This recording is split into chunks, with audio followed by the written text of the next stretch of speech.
The 9,398th meeting of the Security Council is called to order.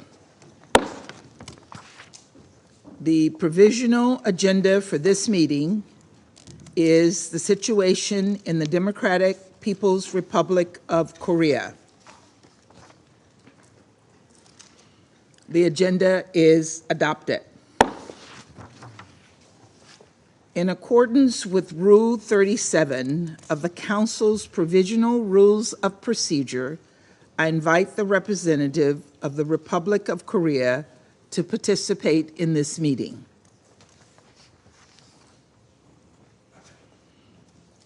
It is so decided.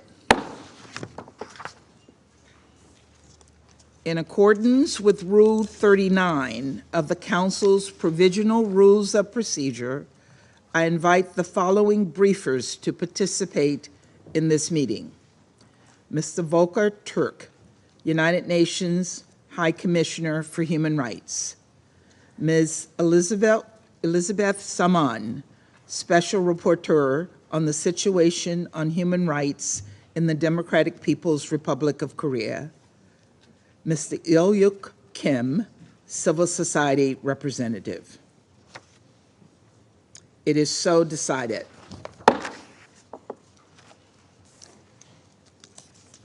The Security Council will now begin its consideration of item 2 of the agenda.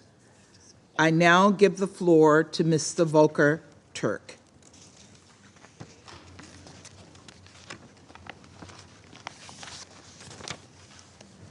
Let's see, they have the Republic.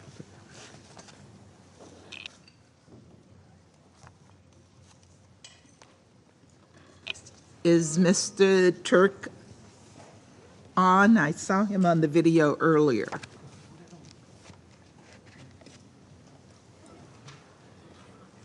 I am here, but I'm not sure. I think you can see me now, Madam President. Is he back here? Why don't you go ahead and start? We don't have you on our videos on the desk, but we do have you on the larger camera. Madam President, members of the Council, this open debate is a welcome opportunity to reflect and act on the dire situation of human rights in the Democratic People's Republic of Korea, not least as human rights underpin peace and security, humanitarian action, and development.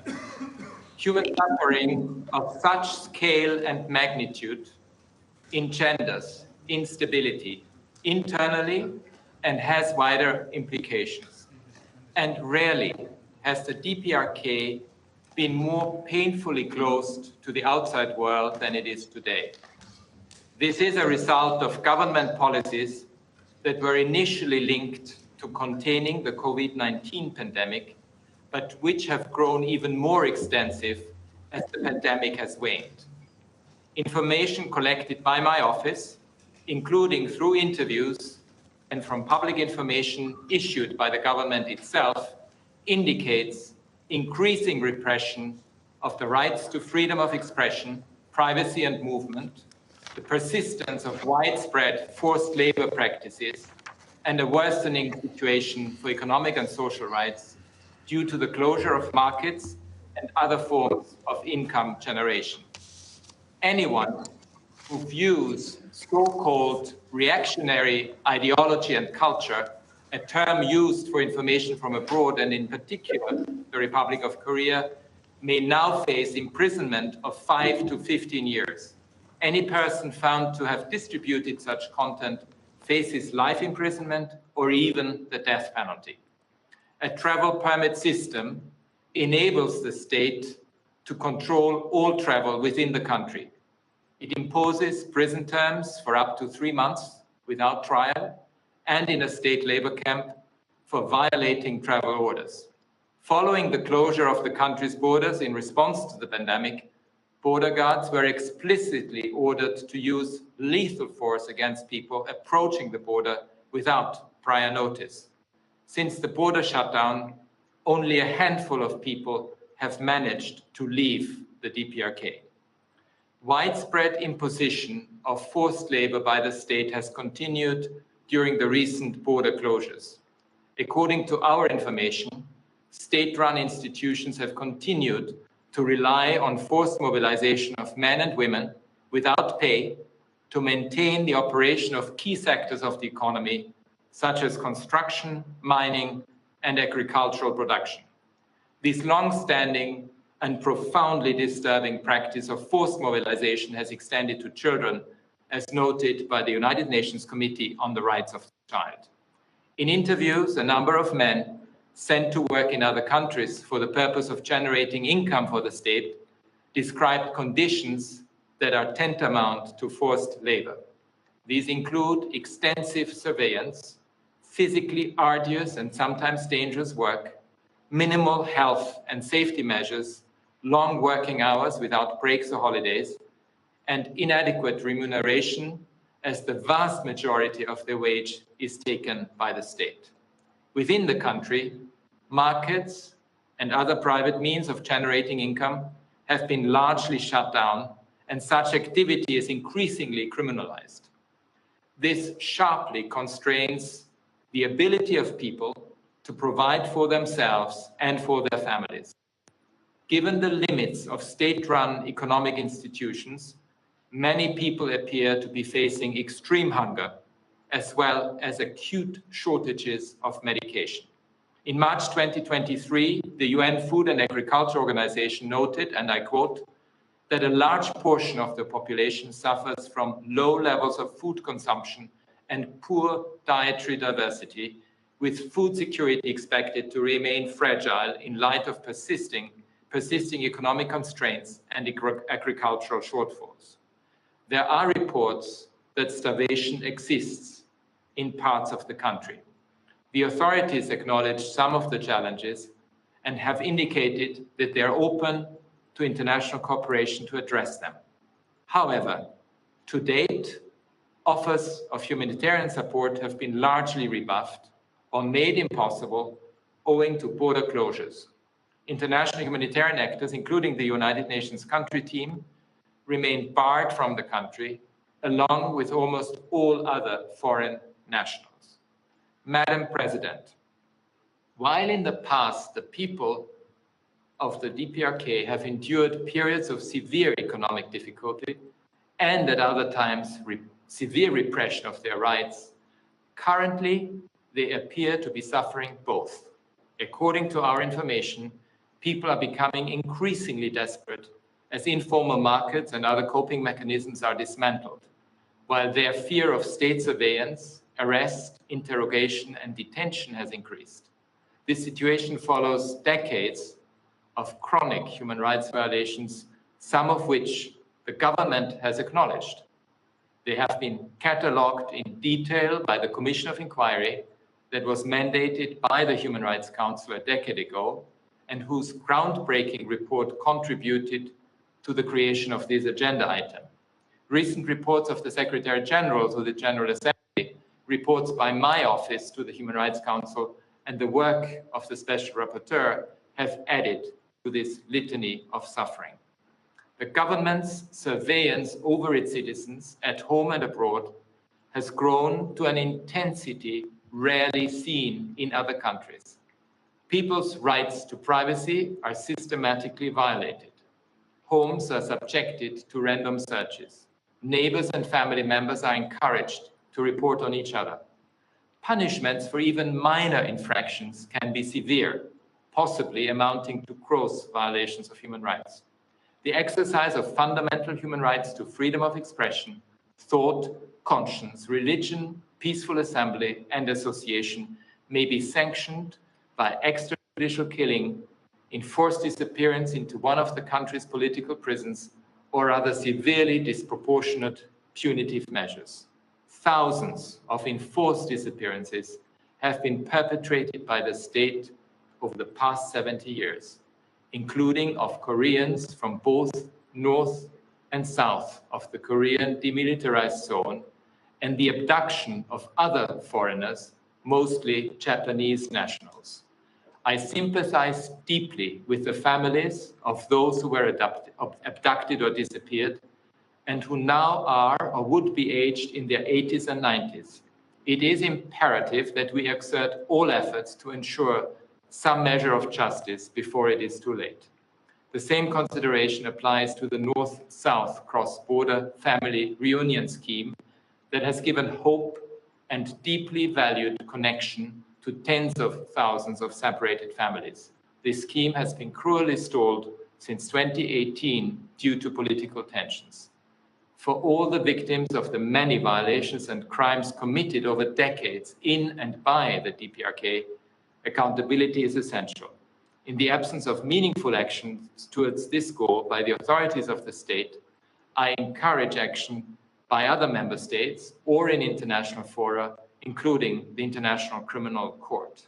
Non-judicial forms of accountability must also be considered, including truth-telling, the recovery of remains, and reparations programs, which are particularly requested by victims during consultations that my staff held in Seoul. Meanwhile, my field presence in Seoul continues to monitor and document human rights violations in the DPRK and to explore pathways to accountability while preserving information that might be used for this purpose in a central repository. Madam President, it is estimated that thousands of North Koreans are currently at risk of being repatriated involuntarily to their home country, where they may be subjected to torture, arbitrary detention, or other serious human rights violations. The precarious human rights situation that I've just described means that they have an undeniable, compelling need for international protection. I therefore urge all states to refrain from forcibly repatriating North Koreans and to provide them with the required protections and humanitarian support. The persistence of severe, widespread, and long-standing human rights violations in the DPRK cannot be seen in isolation from peace and security issues on the peninsula and within the wider region. Many of the violations I've referred to stem directly from or support the increasing militarization of the DPRK.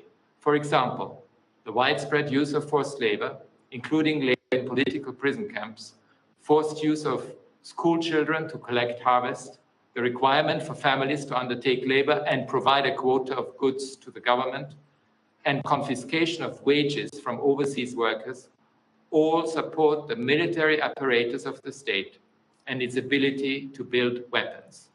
The UN Charter makes it clear that human rights violations of this order are a matter of international concern. Sustainable peace can only be built by advancing human rights and its corollaries, reconciliation, inclusion, and justice. The international human rights treaties and human rights bodies provide a shared framework to identify challenges, address disagreements, and measure progress, thus helping to reduce tensions both within and between states. In the past, the DPRK was an active participant in a number of these mechanisms, despite its criticisms of various aspects of their work. Regrettably, in recent years, it has cut itself off from these much-needed sources of dialogue and guidance. My office continues to encourage the government to respond positively to my offer of technical assistance. The next universal periodic review of the country in November 2024 provides a window of opportunity for engagement, for confidence building and progress. I also hope that the country will reopen to the world, paving the way for other forms of interactions with the United Nations. The return of the United Nations country team to Pyongyang and conclusion of a new partnership framework would be crucial to advancing coordinated work to address the suffering of the people of the DPRK. In the spirit of the 75th anniversary of the Universal Declaration of Human Rights, I urge the authorities to engage in meaningful dialogue and to reset much needed freedoms as a foundation for enduring peace. Thank you, Madam President. Mr. Turk for his briefing. I now give the floor to Ms. Elizabeth Salman. Madam President, Excellencies, it is my honor to brief the members of the Security Council and to bring to your attention the pain, of the people of the Democratic People's Republic of Korea, whose human rights continue to have deteriorated under the current state of tensions and unprecedented isolation. The prolonged border shutdown, which started early in 2020, has brought increased hardship.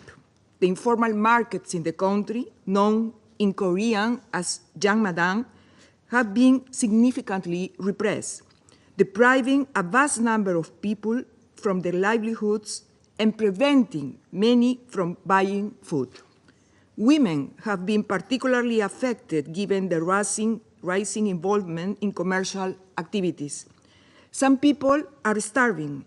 Others have died due to a combination of malnutrition, diseases, and lack of access to health care. Access to food, medicines, and health care remains a priority concern.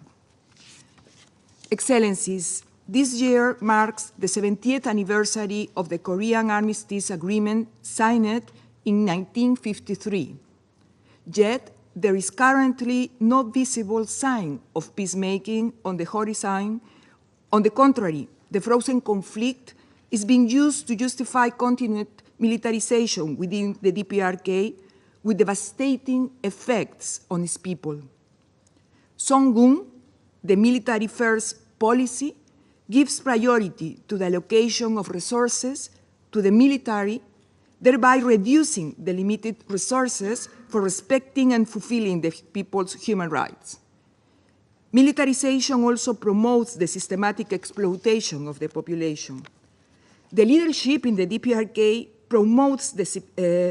continues to demand its citizens to tighten their belts so that the available resources could be used to fund the nuclear and missiles program. It strengthens gender stereotypes regarding the roles and responsibilities of women within the family and weakens their political participation. It creates the ongoing demand for forced labor across the country and for workers sent abroad. It has caused the systematic abduction of its people and other nationals, notably from the Republic of Korea and Japan, creating cycles of separated families. And it has triggered economic sanctions with a detrimental impact on the people in the DPRK, in particular women and children. The international community must look again at the use and impact of such tools. My particular concern is the situation of women and girls. Women are detained in inhuman conditions and are subject to torture and ill treatment, forced labor, and gender-biased violence by state officials. Female escapees who are forcibly repatriated to the country are subject to strip searches and invasive body searches, aiming at searching for money hidden in their body cavities and genitals. Gender violence against women, including domestic violence and sexual violence, is prevalent, and impunity is widely accepted. Victims, survivors, have no access to reporting or protection mechanisms. Third countries must refrain from forced repatriation, complying with the principle of non-refoulement, which is customary in international law and applies to individuals at risk of being subject to torture and ill treatment regardless of their migration status. Madam President, Excellencies, I strongly encourage the members of the Security Council to consider peace beyond the absence of violence or fear of violence. Peace and security must be approached in a comprehensive manner, combining stability, equality, truth, and justice, guided by human rights norms. Similarly, the necessity of justice must be recognized. The members of the Security Council might discuss what the accountability mechanisms for human rights violations will look like. Member states are also encouraged to support victims and civil society organizations in their both judicial and non-judicial accountability efforts. The preparation for any possible peacemaking process needs to include women as decision makers, and this process needs to start now. Negotiations to end the state of conflict should include clear benchmarks on progress on human rights. For instance, a set number of country visits each year by special procedures mandate holders, which include access to detention facilities. A set number of family reunions per year, and the implementation of the recommendations that the DPRK accepted during the Universal Periodic Review of the Human Rights Council. Madam President, Excellencies, we cannot remain indifferent. The pain is there. 7 decades have made it evident that neither continuing this status quo nor a build-up in military activities is an adequate response to the suffering of people in the DPRK or to creating an environment for sustainable peace in the Korean Peninsula. We must refocus international efforts to take steps to end the ongoing state of conflict, and we need to do so prioritizing the human rights of the population of the DPRK.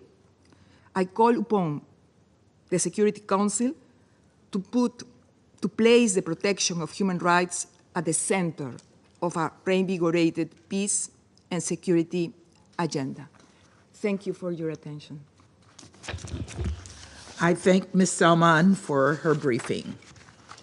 I now give the floor to Mr. Il-hyuk Kim.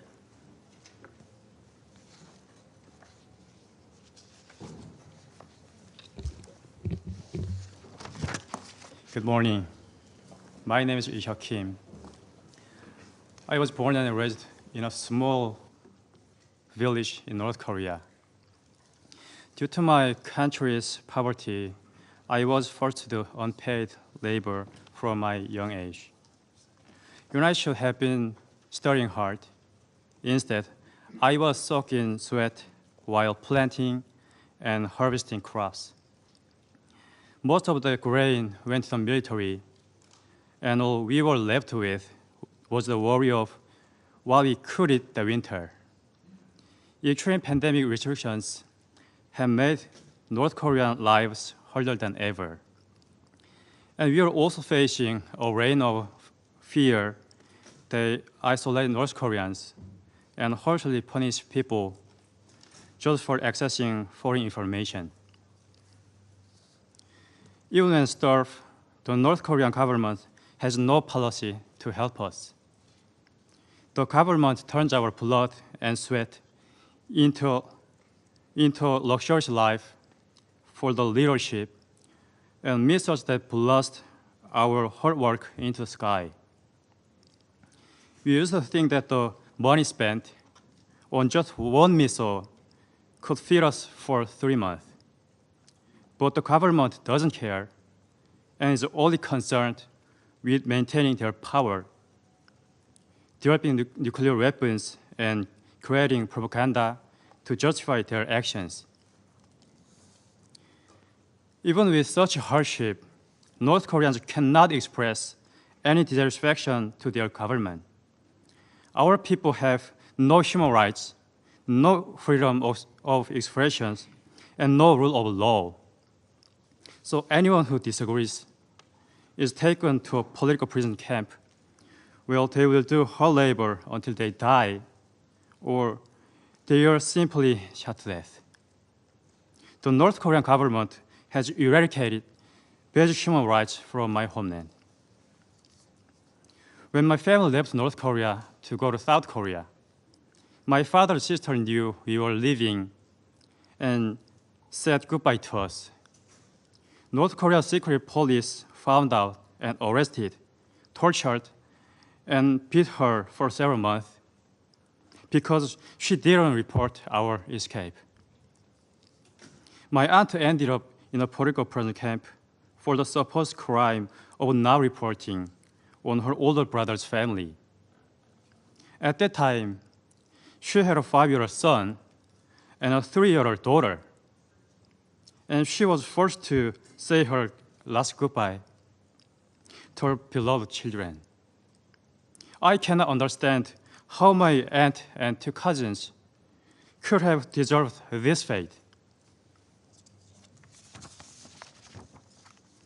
I desperately hope that these inhumane things will stop happening in North Korea. I hope with all of my heart that the day when all North Koreans can enjoy the same freedom that we take for granted will come one day sooner. Just as I now have the freedom to come here and talk with you. On that day, all North Koreans will be able to travel to the rest of the world and meet the people from Japan, Malta, Mozambique, Russia, Switzerland, United Arab Emirates, United Kingdom, United States,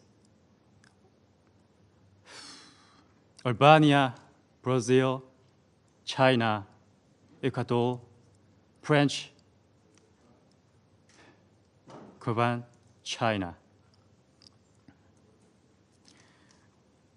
And we'll be able to work together for world peace and a better future for humanity. On this day, the people from your countries will come to know the true character and potential of people from my homeland. 9 years ago, Ambassador Oh Jun of the Republic of Korea addressed this council and said, "We only hope that one day in the future, when we look back on what we did today, we'll be able to say that we did the right thing for the people of North Korea. If you and I thought we can do for the rights and freedom of North Korean people, in the future, we'll be able to proudly say that we did the right thing. Until that day comes, I urge you to continue to care about North Korean people, to continue to discuss the human rights of the North Korean, and to work to overcome the North Korean people, the North Korean government's physical and digital self-isolation, so that people in my homeland can see, hear, and feel the vast and wonderful world that lies outside their borders. Lastly, I want to say something to the DPRK government in our language. 독재는 영원할 수 없습니다.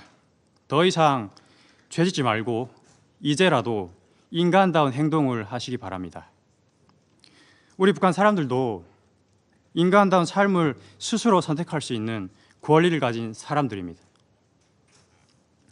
That means no tyranny lasts forever. Us North Koreans also have a right to choose lives of dignity for ourselves. So stop committing such crimes against our people and choose a path of humanity. Thank you. For his briefing. I shall now make a statement in my capacity as the representative of the United States. Let me start by thanking High Commissioner Turk and Special Rapporteur Saman for your sobering briefings and your recommendations to this Council. The human rights violations and abuses you detailed are so horrific, they're almost unfathomable. But today, we heard from someone who lived these horrors and who shared his story with the world. Mr. Kim, I'm inspired by you. I'm inspired by your bravery, by your speaking out. You have helped advance the dignity and the rights of people in the DPRK. And I thank you profusely for your presence today. And I hope all members of this council heard your appeal directly to all of us.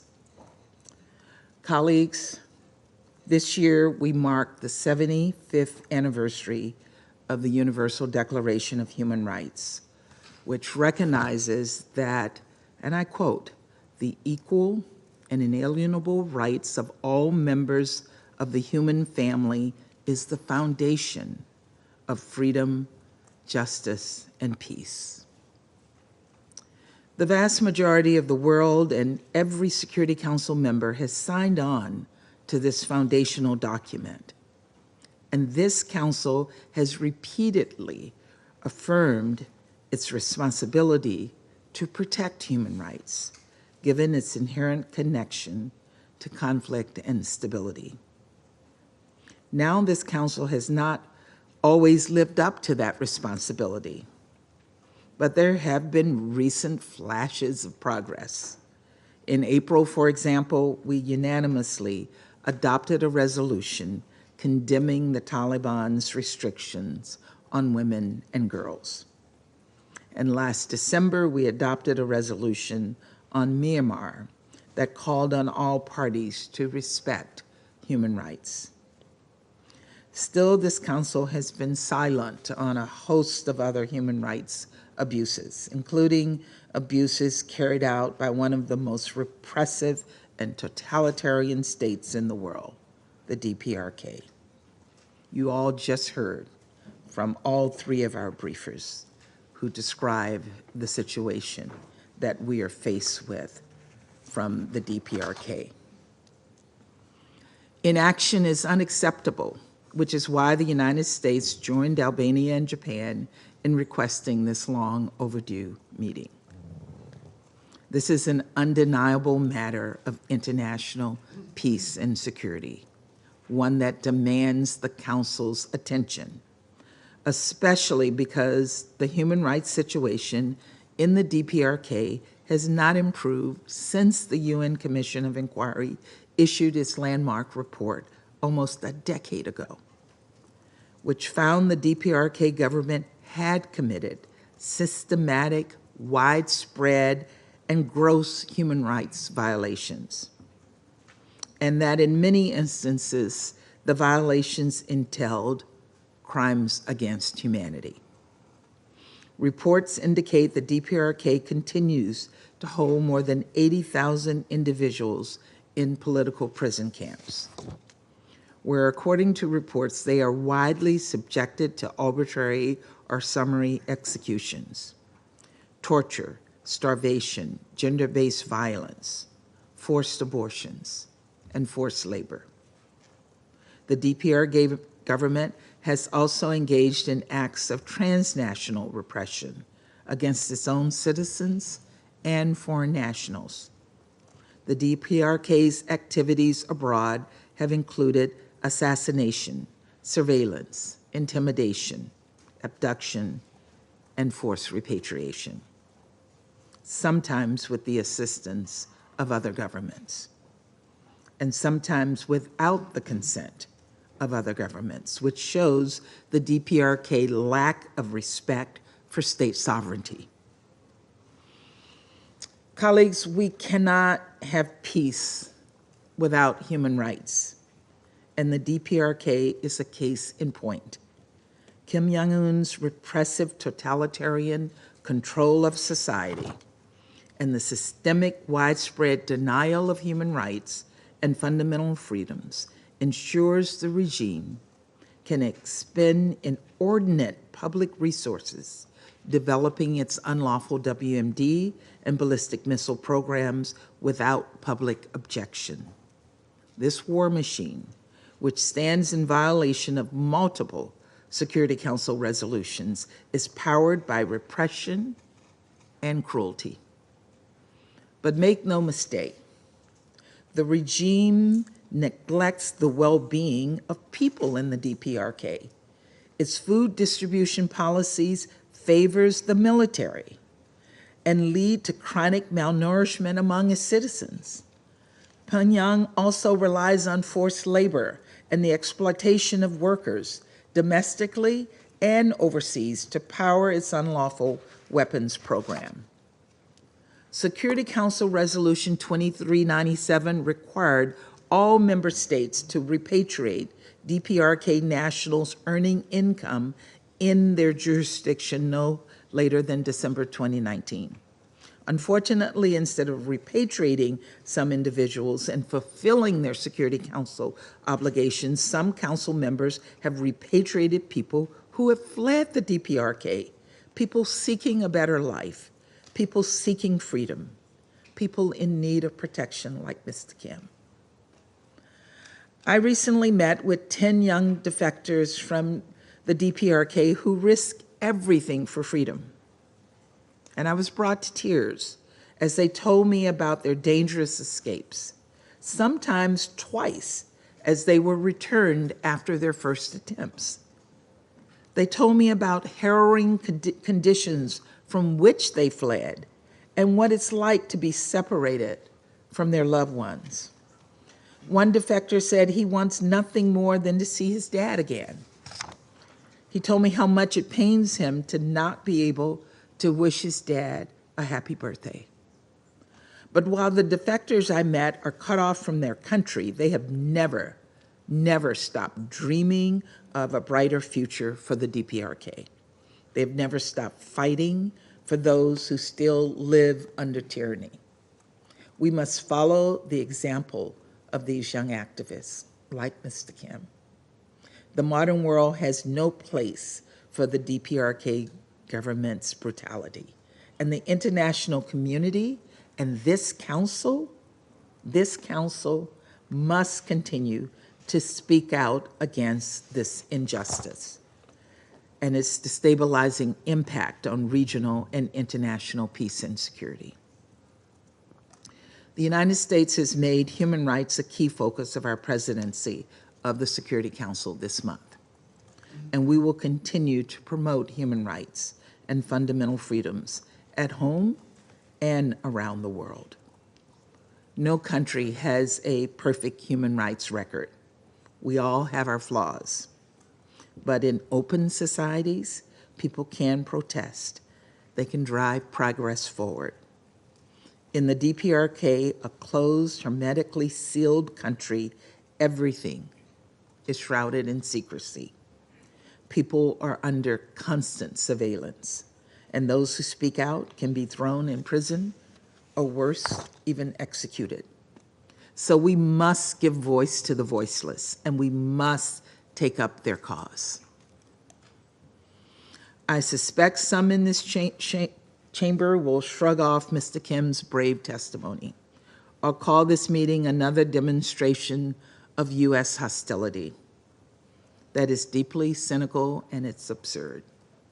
This meeting has always had a singular objective: to fight for the rights of the people in the DPRK, to fight for international peace and security. And it is unfortunate that some continue to try to protect the DPRK government from international accountability. But courageous defectors, UN experts, reporters will continue to expose further abuses. They will continue to demand accountability. And this council must continue to call out the DPRK regime's human rights violations and abuses. So colleagues, let us work together, in the words of Mr. Kim, for world peace and for a better future for humanity. Thank you. I resume my functions as president of the council. I now give the floor to those council members who wish to make statements. I give the floor to the representative of Albania. Let me start by thanking the U.S. presidency and you personally, Madam President, for organizing this important meeting. I thank the High Commissioner for Human Rights, Volker Turk, for his insightful briefing, and we concur fully with his assessment on the importance of the meeting and the direct link of the human rights situation in DPRK with peace and stability in the Korean Peninsula and beyond. Madam Special Rapporteur, thank you for your sober assessment. Of all rapporteurs of the UN on human rights issues, you have something close to an impossible task, and we commend you for the efforts and the commitment in addressing the disastrous human rights situation in the most secretive and tyrannical state turned into an information black hole. Mr. Kim, I'm personally deeply touched by your powerful account because it resonates to me personally, and I'm sure to everyone who has lived under a brutal dictatorship. Thank you for being here to help us to seriously reflect on how the international community should react in the face of the brutal misery that over 25 million North Koreans continue to experience daily with no end in sight. Colleagues, the last meeting on this issue in the Council was held 6 years ago. Therefore, this meeting is long overdue and could not be timelier. We are not going back in time. We are just bringing the Council up to speed. Because as we heard, and clearly and explicitly by all our briefers, during these 6 long years, the situation of human rights in North Korea has not improved. It has worsened. The number of people suffering from violations has increased, and the collective misery brutally imposed by a draconian, paranoid, and criminal regime has expanded. Madam President, let me shortly explain why this meeting is necessary, important, timely, and useful. Because this meeting is a moment to shed a bit of light on the darkness of a country where the regime does not tolerate pluralism, where independent media, civil society organizations, and trade unions are banned, a country where all the basic liberties, including freedom of expression, public assembly, association, and religion, are systematically banned, a regime that uses fear and inflicts collective punishment to silence dissidents, that routinely send those perceived as opponents to secretive political prison camps where they are subject to torture, starvation, and forced labor. It is the bizarre place in the world where the government decides on what you read, on what you watch, even on what you should think. And if, God forbid, you are caught watching a foreign movie not sanctioned by the government, or speaking to a foreigner, such reactionary behavior, quote unquote, as they call them, will be severely punished, including with death sentences. For all these reasons, this meeting is a strong message of solidarity with an entire population trapped inside a countrywide prison, and the message, we will not forget you.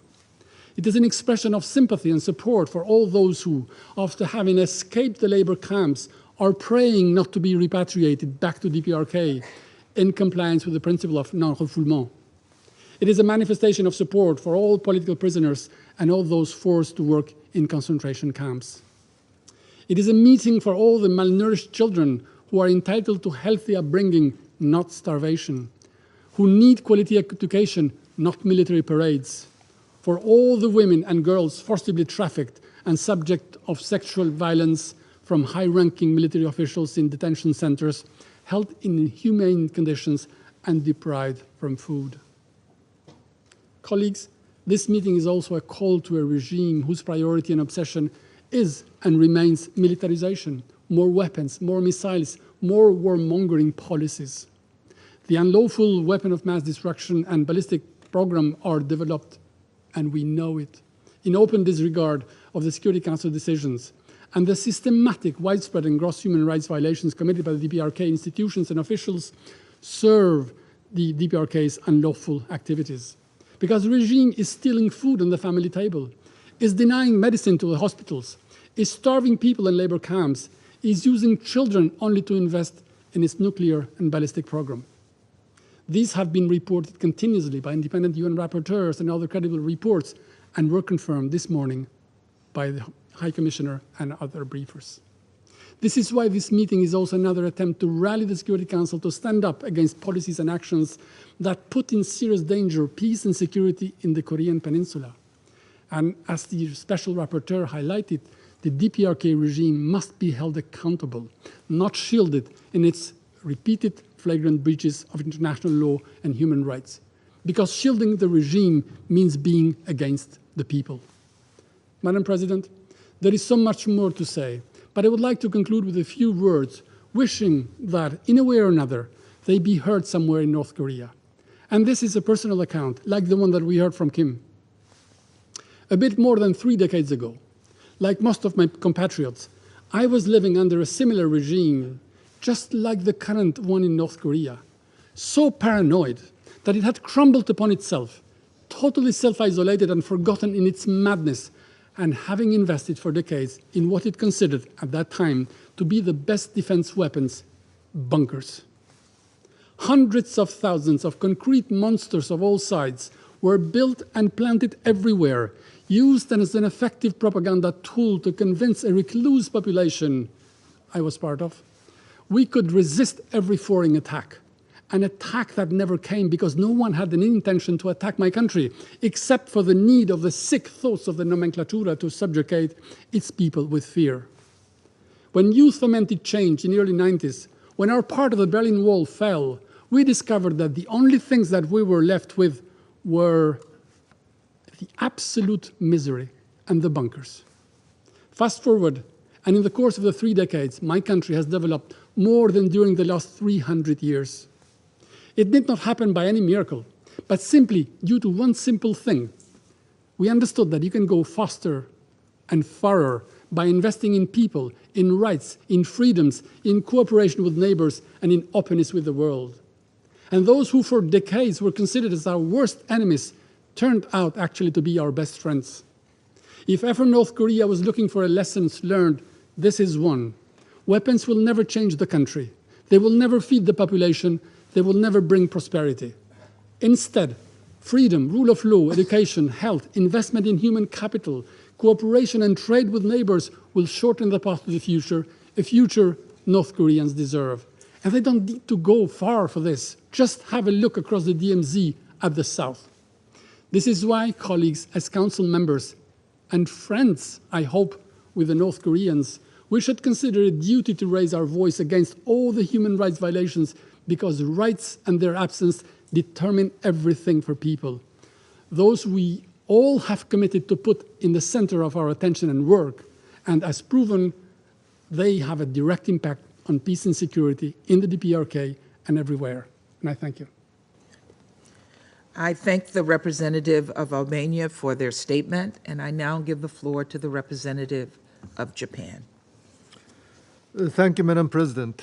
I thank Mr. Turk and Ms. Solomon for their insightful briefings. I also thank Mr. Il-hyuk Kim, a civil society representative, for sharing his first-hand account from North Korea. It is truly heartbreaking, and we appreciate his courage to be here with us today. Today, after nearly 6 years, we reconvene here in this chamber to discuss the human rights situation in North Korea, one of the most egregious in the world, and its implication for international peace and security. Over a decade ago, the UN Commission of Inquiry identified systematic, widespread, and gross violations of human rights in North Korea, many labeled as crimes against humanity. Today, as pointed out by briefers, we witness that these same troubling patterns persist.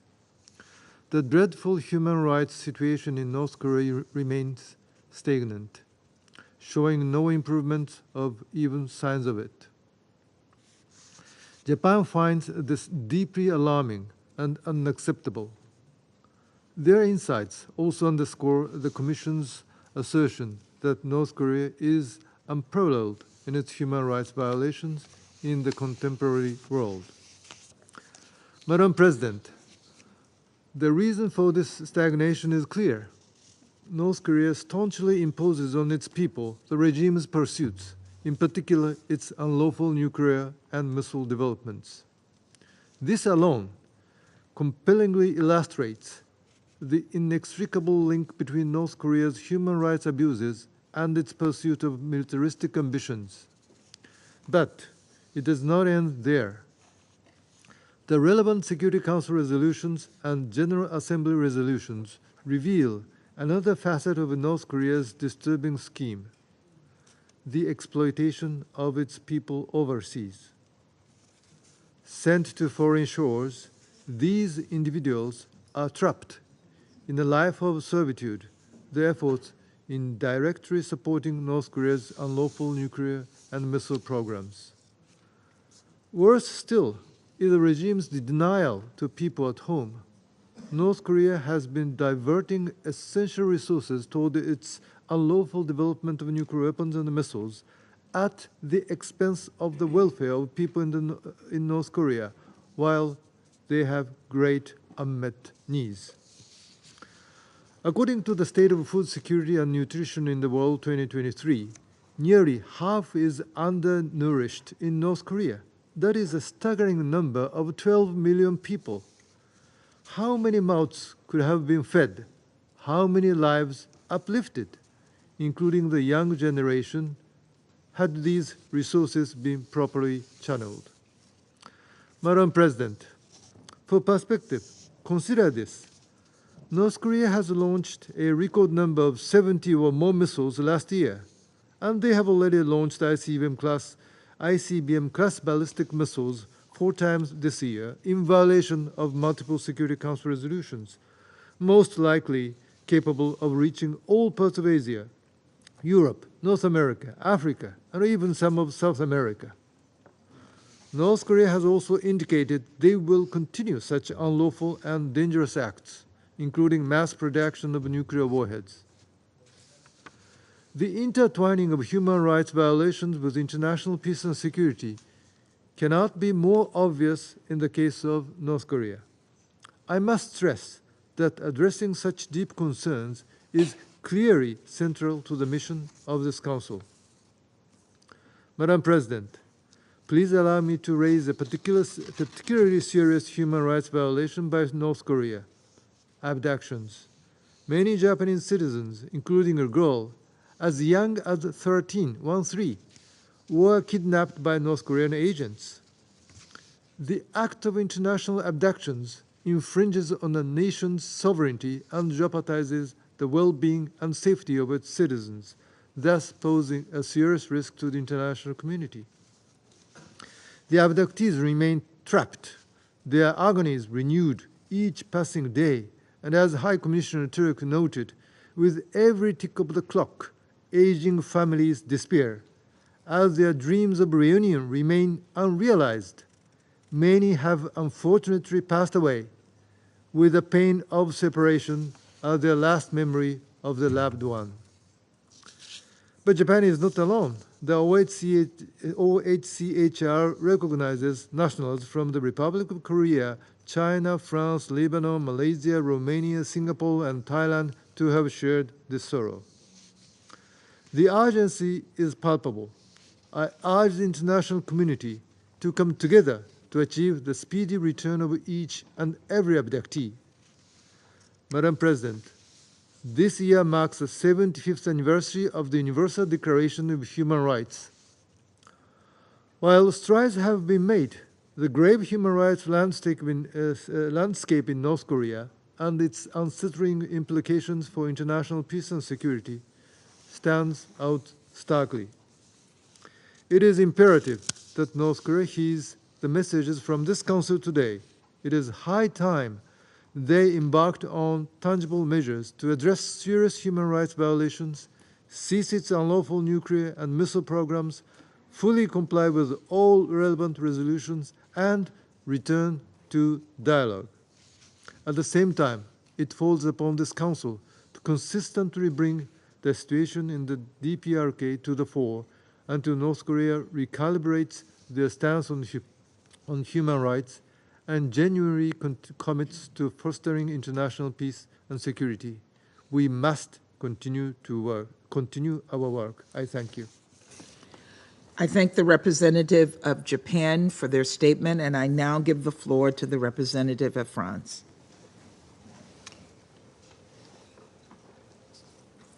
Madame la Présidente. Madam President, I thank the High Commissioner Volker Türk and the Special Rapporteur Elisabeth Salmon for their informative briefings, and I would also like to commend the courage of Mr. Il-hyuk Kim for his moving testimony. Thank you for joining us. France unreservedly supports holding this meeting because human rights are one of the fundamental pillars of the United Nations, and the Security Council must continue to be seized of the mass systematic violations of human rights in North Korea. These violations weaken regional and international peace and security. Madam President, while the North Korean regime is continuing its nuclear and ballistic programs at an unprecedented pace, in defiance of all of the Security Council resolutions adopted in this chamber, The human rights situation in North Korea remains alarming. Despite repeated calls by the international community for respect for human rights in North Korea, nothing has changed and nothing is changing. Widespread ill treatment, arbitrary detentions and arrests, separated families, fundamental rights and freedoms of North Koreans which are systematically trampled by the regime. Nor should we forget the victims of enforced disappearances, including in South Korea and Japan. The humanitarian situation also remains tragic. The population continues to suffer from food insecurity, alarming detention conditions, and disastrous public health conditions. Nearly 20% of North Korean children are affected by stunting. Madam President, despite repeated calls from the international community, the Pyongyang regime refuses to engage with the various human rights mechanisms of the United Nations. France commends the work of the Office of the High Commissioner for Human Rights and welcomes the work and mission of the Special Rapporteur. Despite a lack of access to the country, she continues to document the human rights situation and violations committed by the regime, and they must continue to be supported in their mandate because it is essential. Madam President, North Korea must end its grave violations and must resume cooperation with the United Nations and immediately comply with international human rights law and international humanitarian law.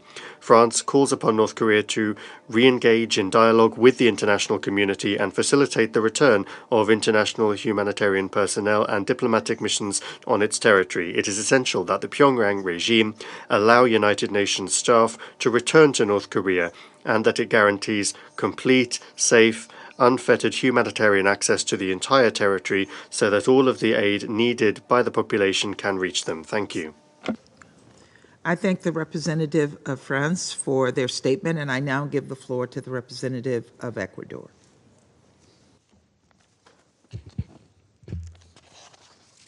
Gracias. Thank you, Madam President. I am grateful for the briefing delivered by the United Nations High Commissioner for Human Rights, Mr. Volker Turk.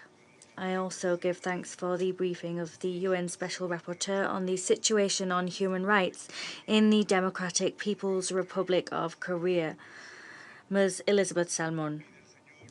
And I'm grateful for the testimony of Mr. Ilyok Kim. I recognize the presence here among us of the permanent representative of the Republic of Korea.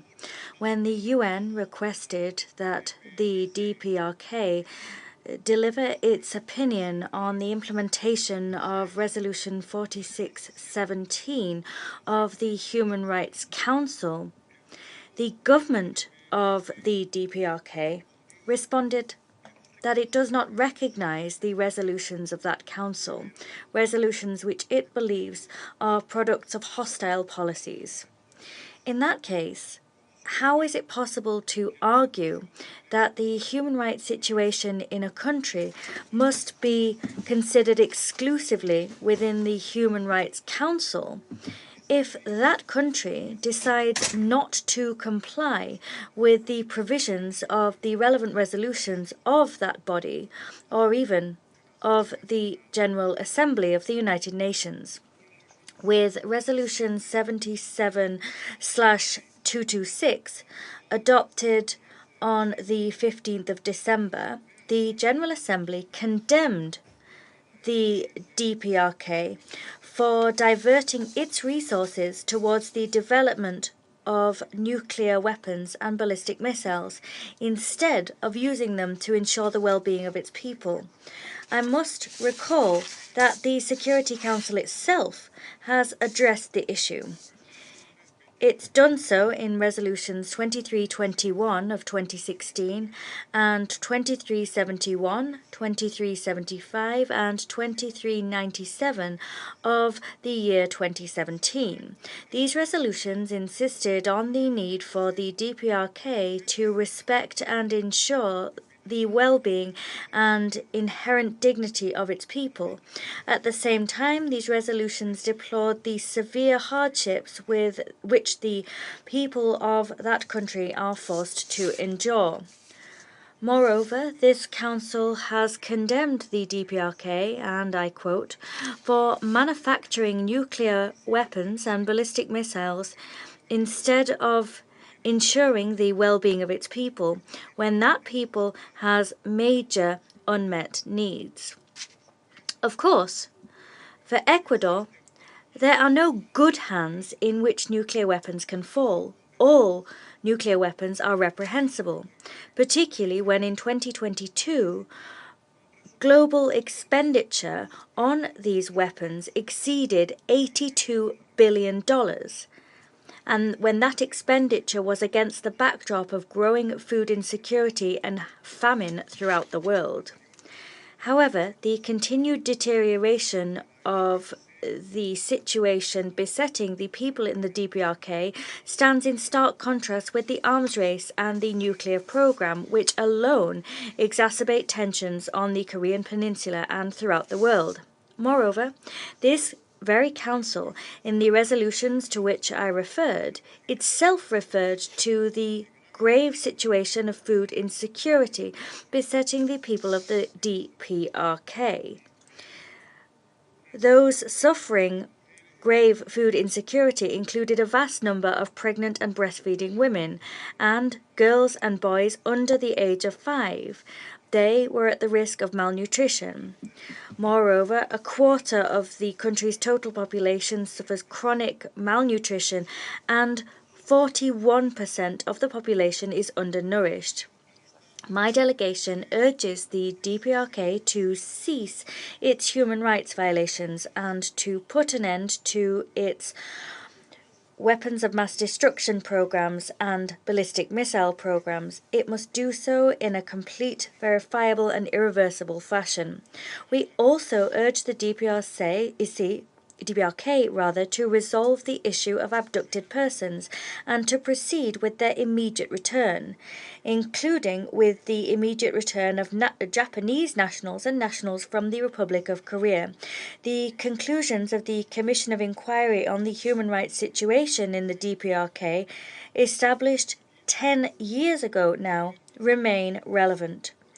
As a result, I reiterate the fact that it is necessary for the Security Council to continue to examine these conclusions with a view to taking decisions which guarantee accountability and which foster peace and stability in the region and the world.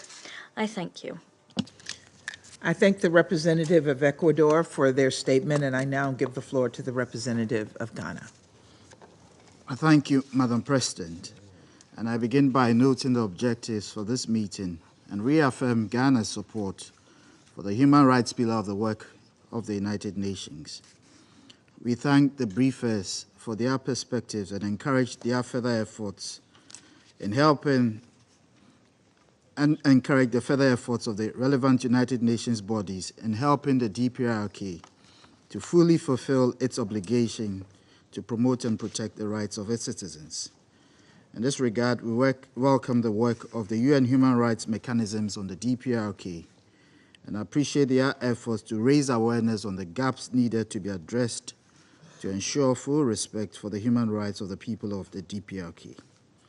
We support the work of the Special Rapporteur on the situation of the human rights in the DPRK and would continue to work constructively within the Third Committee of the General Assembly on the situation of human rights in that country.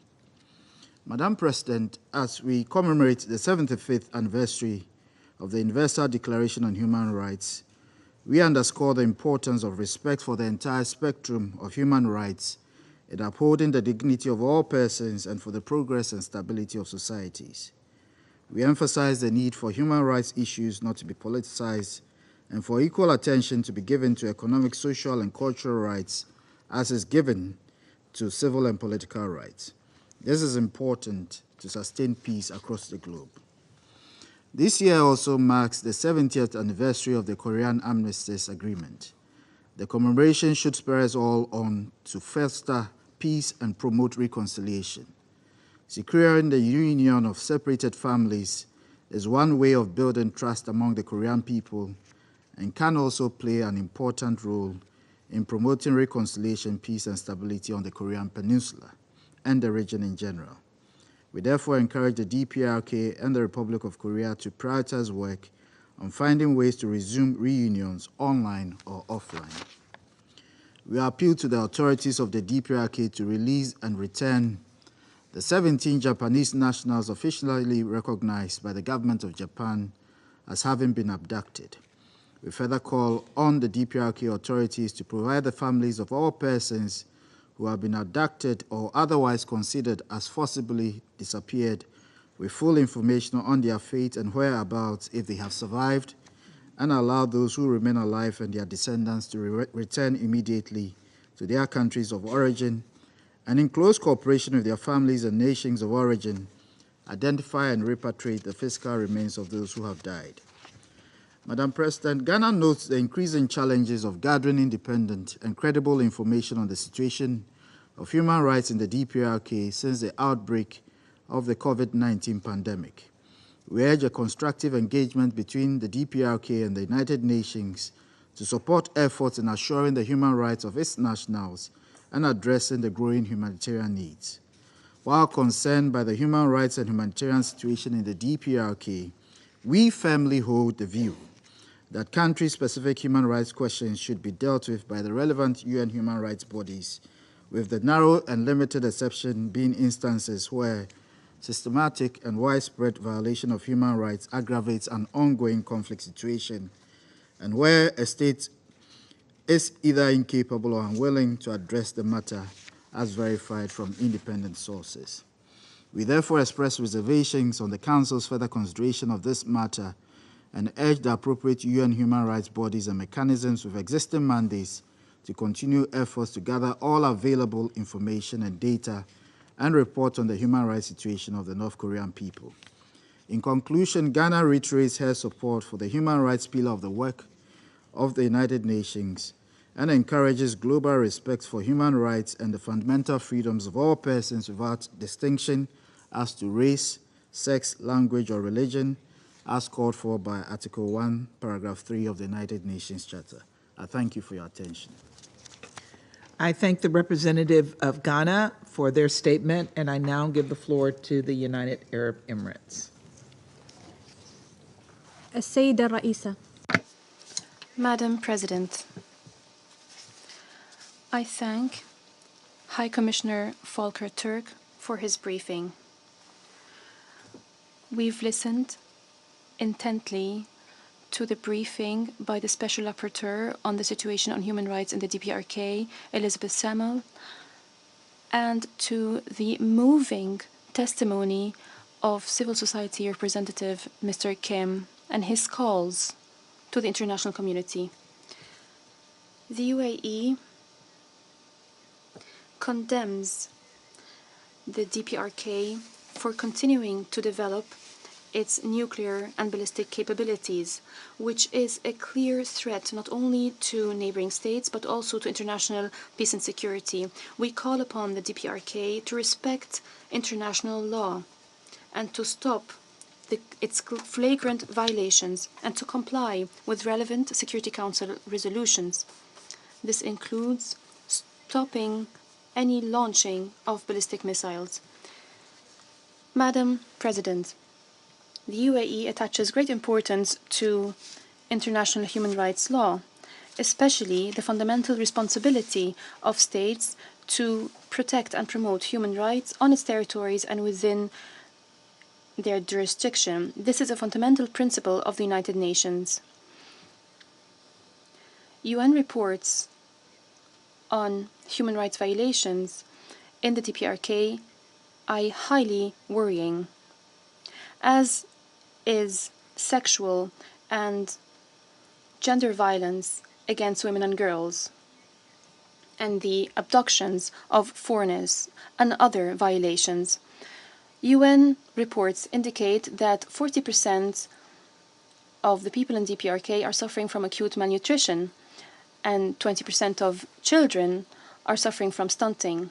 Against this background, my delegation stresses the importance of enhancing cooperation between the DPRK and human rights mechanisms of the United Nations, including cooperation with the Office of the High Commissioner. The DPRK must engage positively with these mechanisms, which would contribute in enhancing and promoting human rights. Humanitarian organizations provide their services on the basis of the principles of humanity, impartiality, and neutrality. Their active, non-politicized work has contributed before to improving the situation of civilians in the DPRK. We therefore hope that humanitarian organizations of the UN would be able to go back to the DPRK to provide assistance to those in need.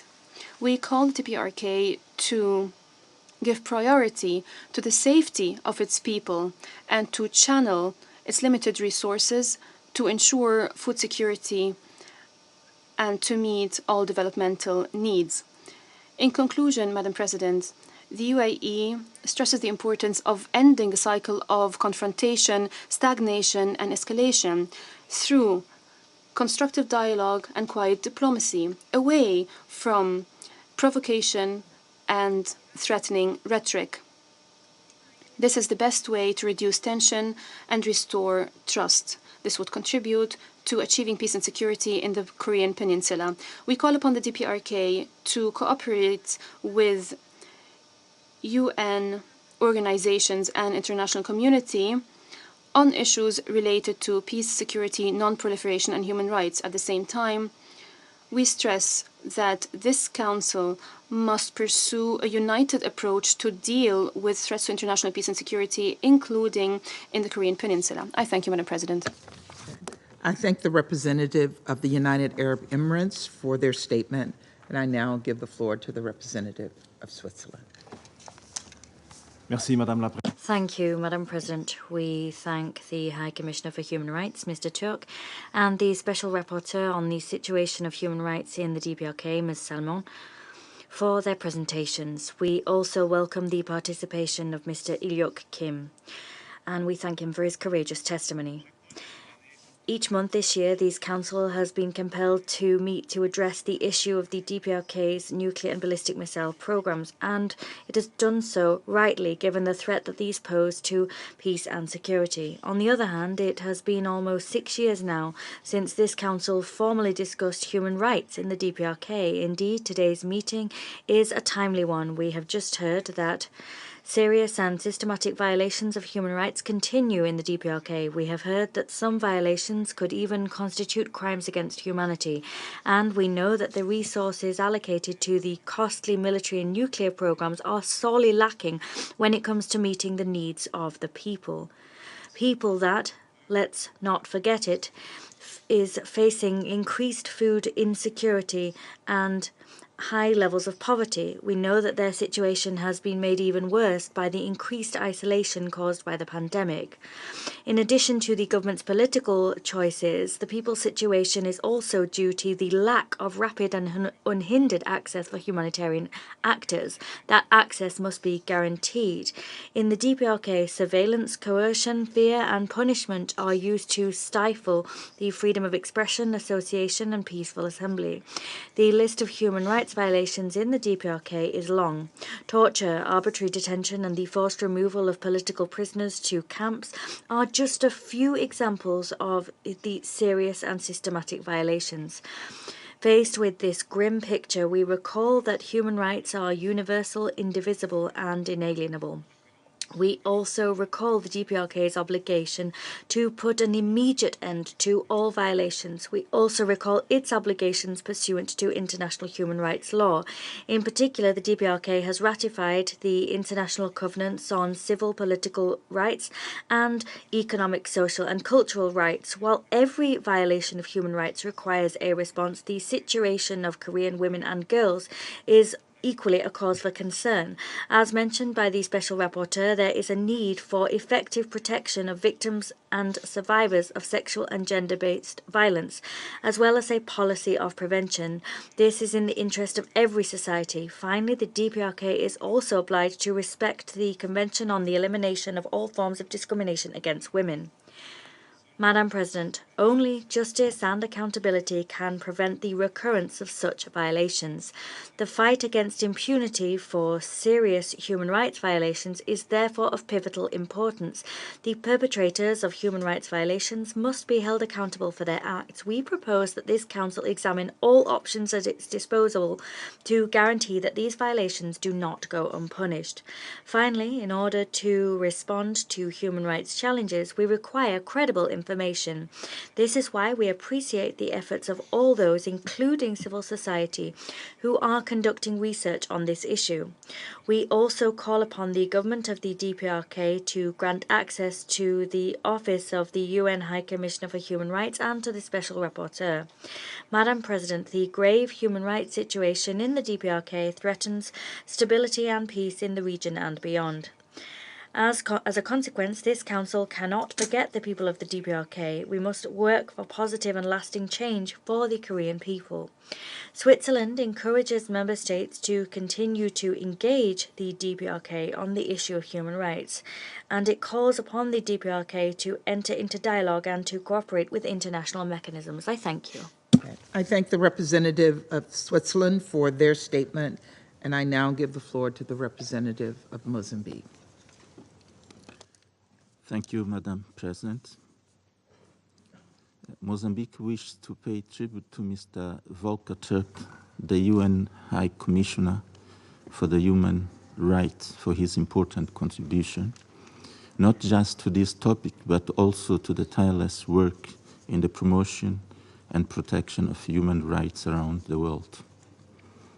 We thank Ms. Elizabeth Salmon, UN Special Rapporteur on the situation of human rights in the Democratic People's Republic of Korea, and Mr. Kim, member of the civil society, for their briefings.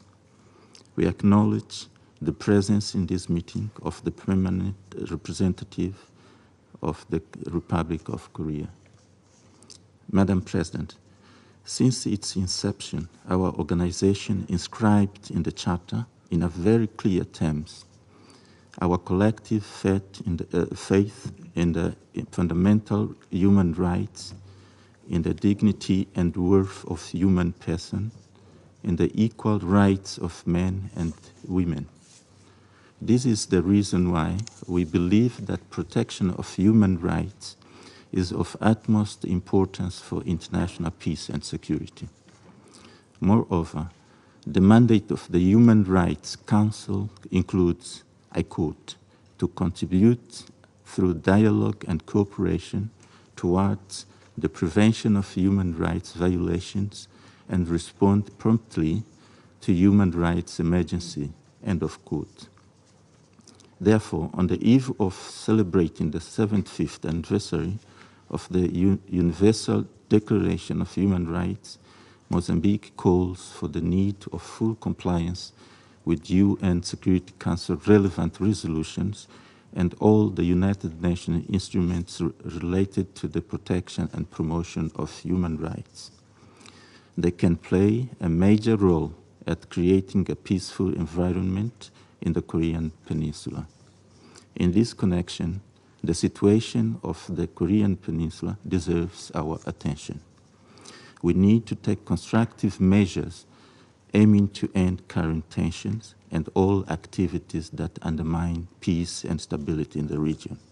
Furthermore, it is imperative to build bridges of dialogue, foster mutual trust, and relaunch peace between the two neighboring countries and the region as a whole. Mozambique supports all efforts undertaken by the members of this Council, as well as by all other members of the United Nations in the promotion and maintenance of international peace and security to ease the persistent tensions in the Korean Peninsula and initiate a constructive and trustful dialogue leading to a lasting peace and stability. In conclusion, all efforts of the members of this Council should be focused on promoting dialogue and building trust between all parties through diplomatic efforts and initiatives for dialogue to promote peace and security in the region in order to end tensions in the Korean Peninsula. I thank you, Madam President. I thank the representative of Mozambique for their statement. I give the floor to the representative of Brazil. Thank you, Madam President. Madam President, dear colleagues, I thank Mr. Volker Turk and Ms. Elizabeth Salmon for their comprehensive briefings, and Mr. Il-yok Kim for his testimony. Brazil's position has consistently been that debates on human rights issues should take place in the appropriate fora. Those discussions are most effective when they avoid accusations of selectivity and seek to implement rights for all. Brazil defended the creation in 2006 of a constructive, universal, non-selective, and non-politicized forum for human rights in Geneva. For that reason, we are an active participant of the Human Rights Council as well as of other bodies dedicated to this matter of utmost importance. Recognizing that Rule 2 provides for the Presidency for calling a meeting at any member's request, it is our duty to recall that the object of the meeting must be within the mandate of the Council.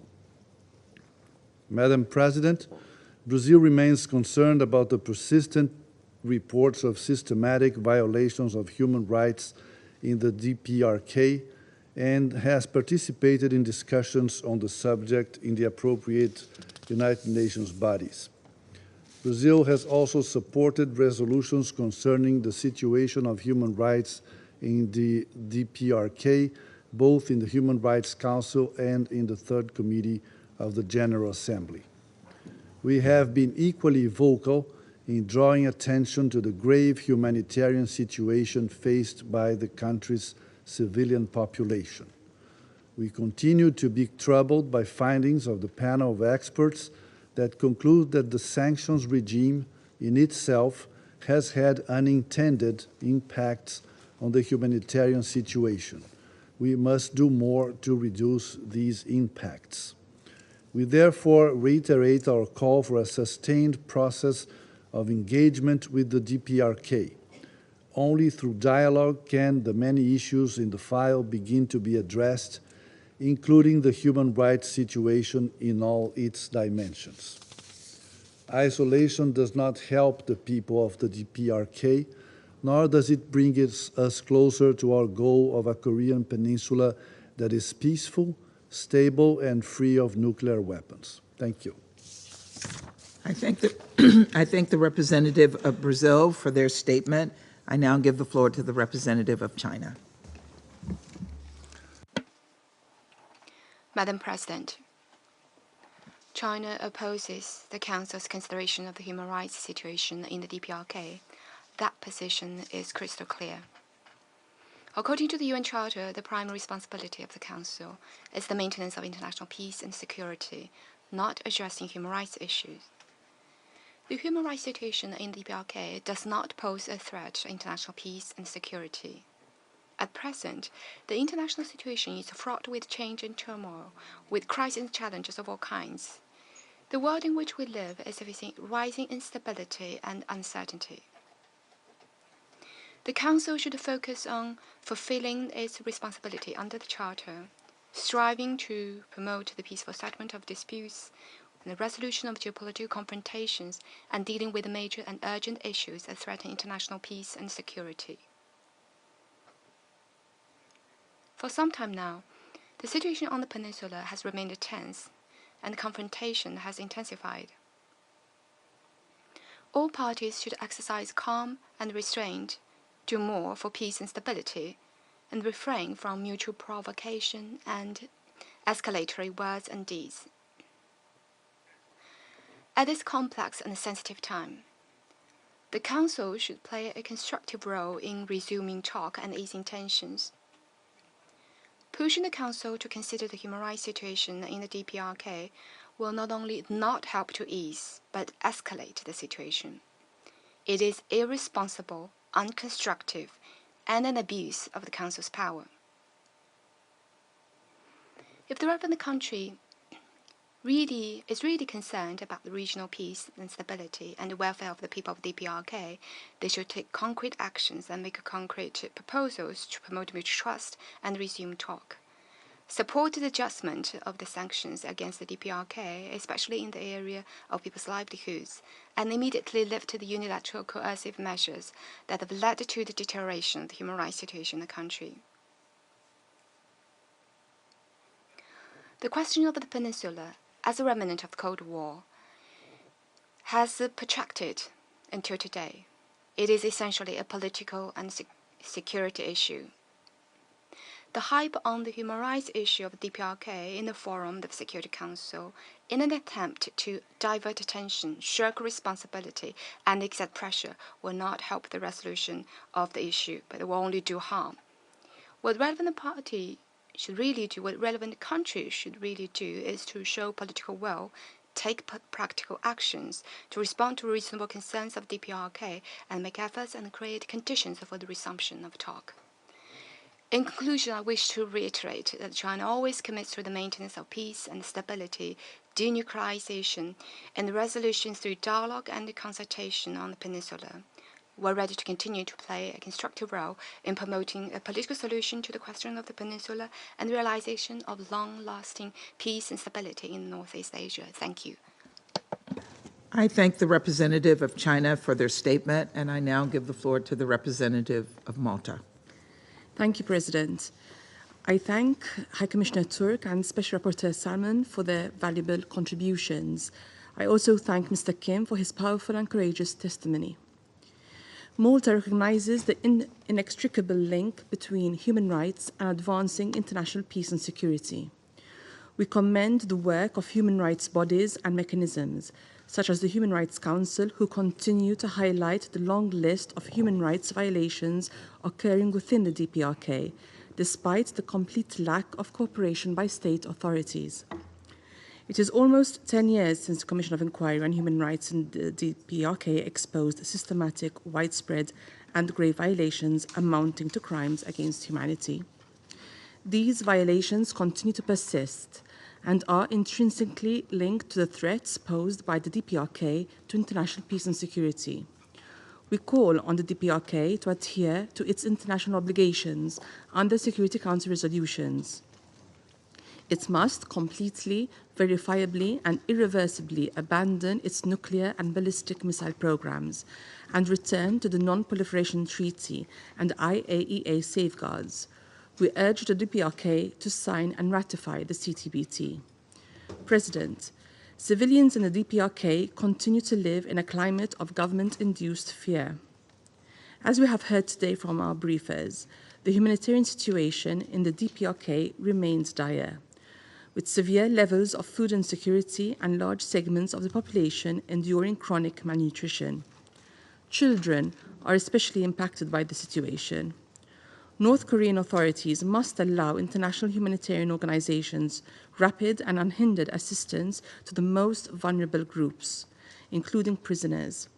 We deplore reports of the regime using food as a method of state control, with a diversion of resources to military objectives that include the numerous ballistic missile launches witnessed in the past year. The systematic restrictions of the freedoms of thought and expression and movement are deeply troubling. Arbitrary arrests, detentions, and forced disappearances, which also impact the extended families of those accused of being, quote, traitors, close quote, continue through the regime's vast use of detention centers and prisons. President, discrimination against women and girls due to widespread gender stereotypes and normative deficits prevent gender equality from being realized. The low-level market activities have made them targets of regime control. As Special Rapporteur Salmon has noted, the North Korean authorities subject women in detention to inhumane conditions that include torture, forced labor, sexual violence, and the privation of food.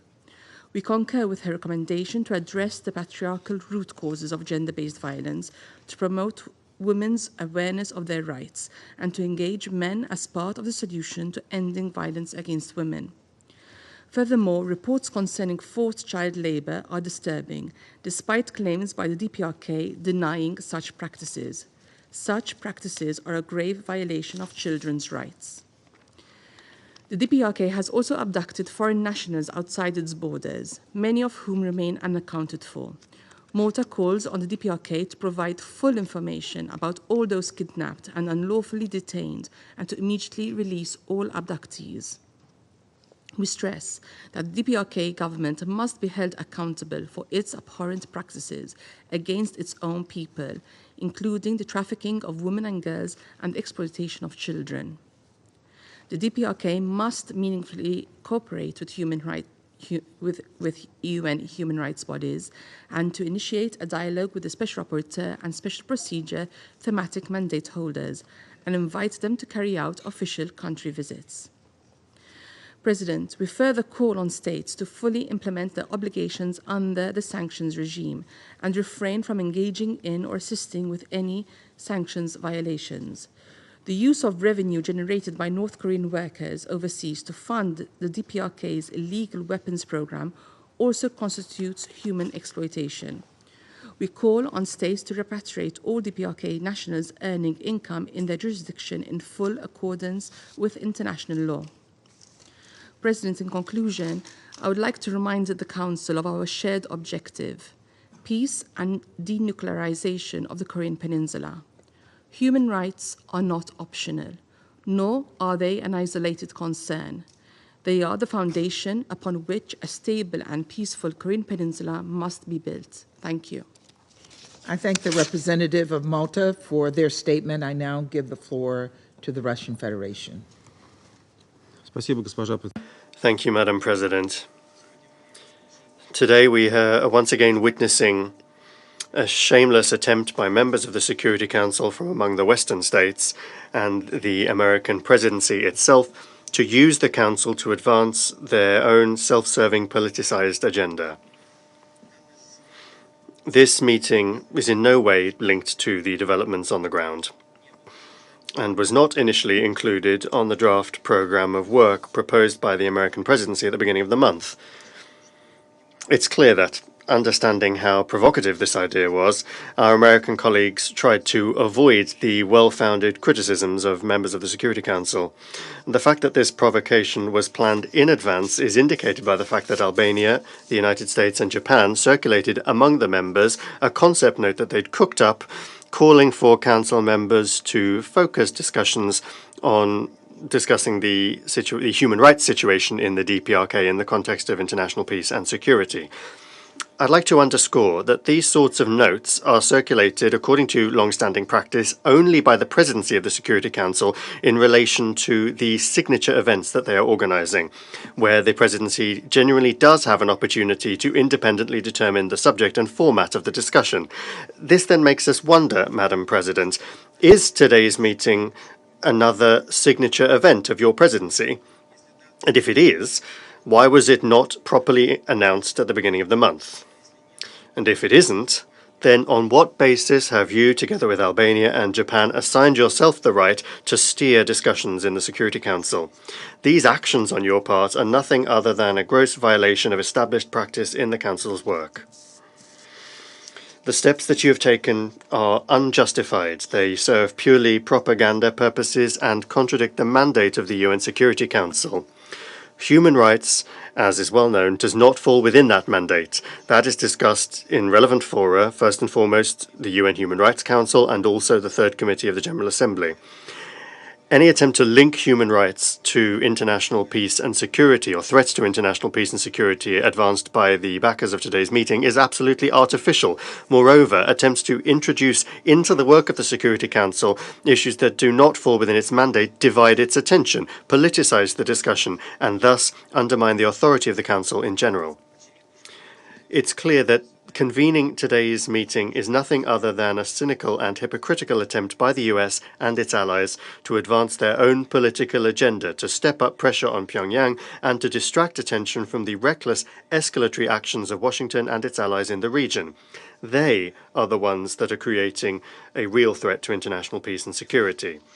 There is no need to once again in detail describe what we're talking about. Everyone is well aware that the USA, Japan, and the Republic of Korea, as part of their so-called extended deterrence policy, are continuing to strengthen their military activity in the region.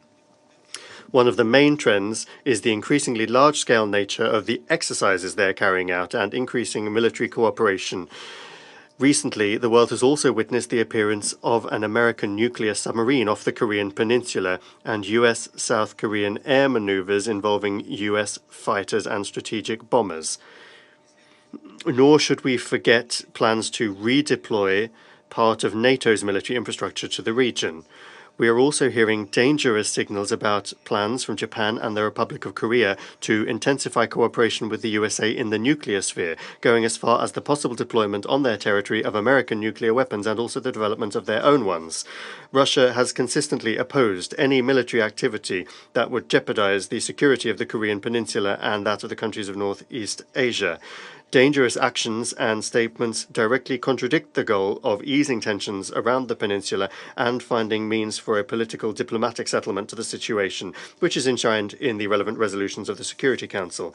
And this is against the backdrop of the clearly expressed position of the DPRK, and also the lengthy history of the issue, which clearly indicates that there is no way to resolve the problems that exist other than through dialogue and constructive interaction, taking into account the legitimate concerns and rights of all of the states involved, including, of course, the DPRK.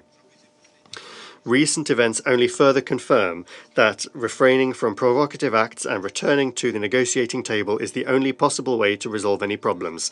And in that connection, I would once again like to draw attention to the Russian-Chinese plan of action on the comprehensive settlement of the situation surrounding the Korean peninsula, which involves concrete steps in various areas. Distinguished colleagues, this is clear hypocrisy on the part of the USA and their allies, who, even as they speak about human rights in the DPRK, continue to consistently suffocate the North Korean people through inhumane unilateral sanctions. Today, we've not heard from UN representatives or the Western colleagues anything about how, as a result of these measures, people are suffering. This further indicates how pointless today's discussion is, the only aim of which is to cater to Western double standards, both when it comes to the work of the Security Council and also on human rights. We are convinced that our Council and the UN in general must not indulge the policy of the US and its allies to use human rights as a pretext for interfering in the internal affairs of states. These actions represent the main threat to peace and security, something that dozens of states in various different regions of the world have been able to see for themselves. And no amount of maneuvering by Washington and its allies is going to fool anyone here. Thank you. I thank the representative of Russia for their statement. I now give the floor to the United Kingdom. Thank you, President. And I thank High Commissioner Turk, Special Rapporteur Salmon for their briefing. I also, like others, pay tribute to Mr. Kim for his powerful testimony. And I welcome the presence of the representative of the Republic of Korea at this meeting. President, the United Kingdom remains deeply concerned by the appalling human rights situation in the DPRK. It is clear that human rights violations remain widespread, systematic, and completely lacking in accountability. So I also thank Albania, Japan, the Republic of Korea, and the United States for bringing this issue back to the Council for the first time since 2017. Human rights in the DPRK and international peace and security are inextricably linked. The DPRK authorities divert resources from people's basic economic needs towards their illegal nuclear and ballistic weapons program. These illegal weapons are financed through forced labor, with workers sent overseas, often under modern slavery conditions. I urge all UN member states, especially the DPRK, to fully implement Resolution 2397, including on overseas workers, and end this exploitation. The DPRK continues to reject UN resolutions on the situation of human rights in North Korea. It refuses to cooperate with the UN Office of the High Commissioner for Human Rights or with the UN Special Rapporteur. The regime fails to acknowledge the 2014 UN Commission of Inquiry report that concluded wide-ranging human rights violations taking place in the country may amount to crimes against humanity. The United Kingdom also recognises the suffering of other nationals who've been abducted by the DPRK, and we call for their return. Forced repatriations, state-sponsored abductions, and enforced disappearances demand action. We remind all members to respect the principle of non-refoulement and not forcibly return those who've escaped the DPRK to face threats to their safety and human rights. Colleagues, the human rights situation has not improved while the Council has remained silent. We urge the DPRK to prioritise the well-being of its citizens over the development of its illegal weapons programmes. We remind the DPRK that its restrictive COVID-19 measures must be proportionate, not used as a tool to further constrain the freedom of its citizens or to restrict the ability of the international community to engage with the authorities in Pyongyang. And we urge them to engage in a genuine and positive spirit with the UN Special Rapporteur to bring around permanent change and improvements for the people of North Korea. I thank you. I thank the representative of the United Kingdom for their statement, and I now give the floor to the representative of Gabon. Merci, Madame la Présidente. Thank you, Madam President. I wish to thank the High Commissioner for Human Rights, Mr. Volker Turk, and the Special Rapporteur on the human rights situation in the Democratic People's Republic of Korea, Ms. Elizabeth Salmon. I thank them both for their briefings. I listened closely to the briefing delivered by Mr. Kim. We welcome to this meeting the permanent representative of the Republic of Korea.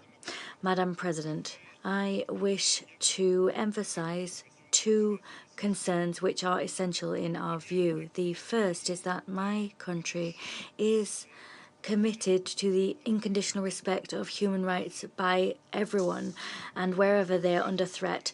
And we believe that all situations in which human persons are deprived of their fundamental freedoms must be followed up upon. That includes being deprived of their economic rights. These situations need to be monitored. We condemn all infringements to human rights, and we condemn all attempts to politicize human rights or to treat them with through a lens of double standards. Because human rights are universal, they are indivisible, and they are inalienable. In this connection, my country's position is unambiguous. We believe that human rights situations, including those concerning the DPRK, must be broached within the Human Rights Council and within the Third Committee. These bodies are the bodies with a remit par excellence within the United Nations system to examine human rights violations.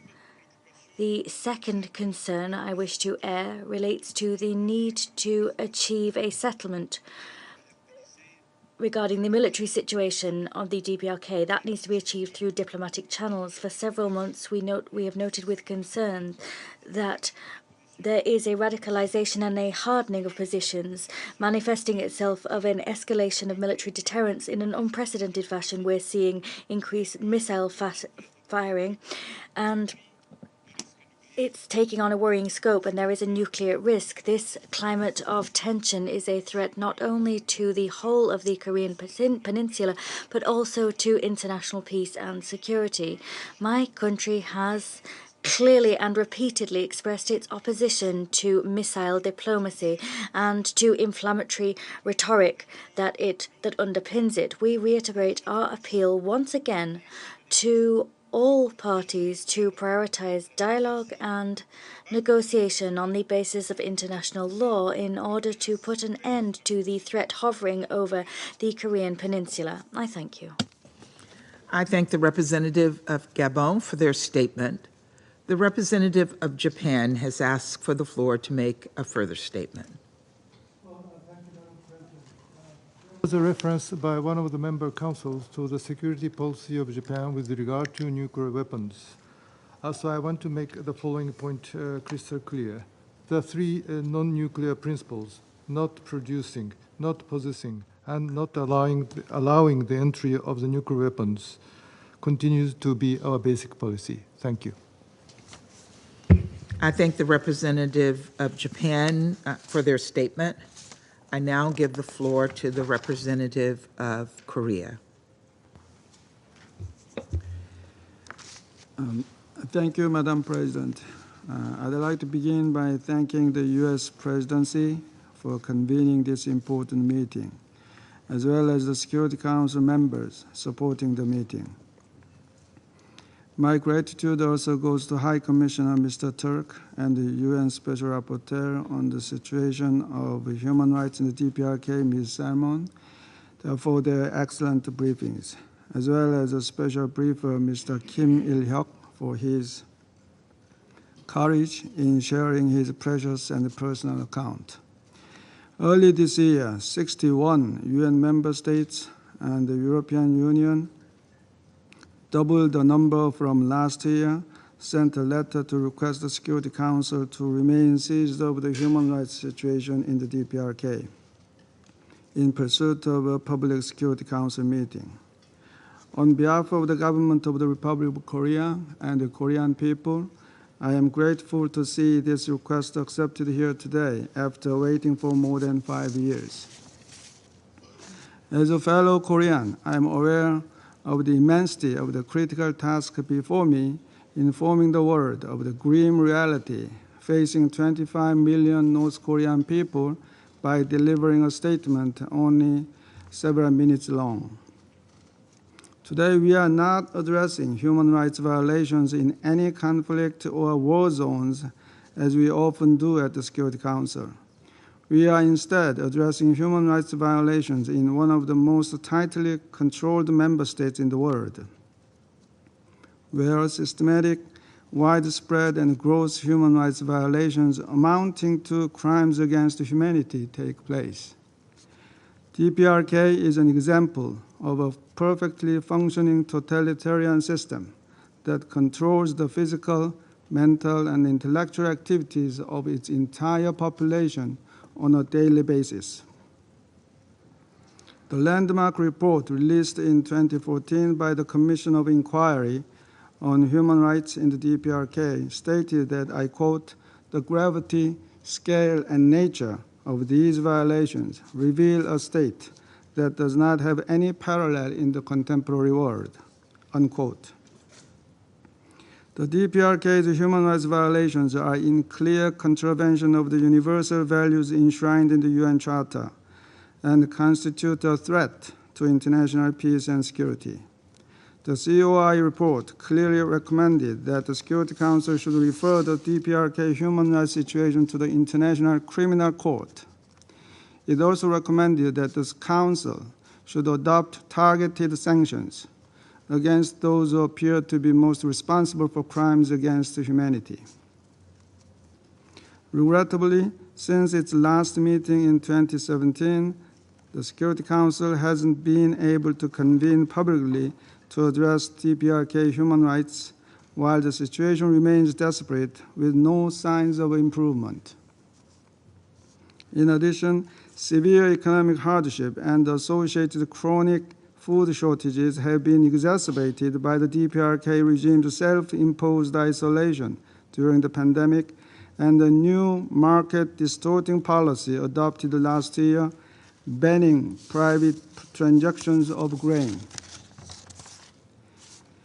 At the same time, over the last 1.5 years, the DPRK has been engaging in an unprecedented escalation of its WMD provocations, including launches of 12 intercontinental ballistic missiles. Instead of addressing its critical food shortages, the DPRK regime has continually squandered its scarce resources on a dangerous show of force and advancement of its WMD technology. Madam President, the DPRK's human rights abuses are not only a problem of the people of DPRK, but also a critical national security issue for the Republic of Korea. The DPRK's reckless pursuit of a nuclear arsenal and its totalitarian control of its own people has the same root cause: to justify and perpetuate the rule of its bizarre dynastic regime. As highlighted at today's meeting, the DPRK human rights and the WMD issues are intertwined in a very real ways. Focusing on WMDs at the expense of its own people's well-being by diverting resources is only possible in a country where all political dissent is crushed. Moreover, domestic and overseas forced labor under heavy surveillance has served as one of the major sources of funds for the regime's unlawful weapons program. Therefore, by failing to address the human rights situation, we cannot hope to resolve the nuclear issue either. We should take a holistic approach toward the DPRK issues at the Security Council and clearly demonstrate that justice must prevail. Madam President, there are still roughly 100,000 people detained in political prison camps, enduring a life of acute misery with only the remotest chance of being released alive. The regime also operates a long-standing system that punishes citizens for offenses allegedly committed by members of their family. Furthermore, the DPRK regime is a perpetrator of human rights violations beyond its territory. In her report to the Human Rights Council this year, Special Rapporteur Ms. Salmon detailed the Japanese cases of 12 abductees and the Korean cases of abductions and enforced disappearances. Up to 100,000 Korean civilian abductees during the Korean War, 516 Korean post-war abductees, and roughly 500 surviving prisoners of war held in the DPRK since 1953.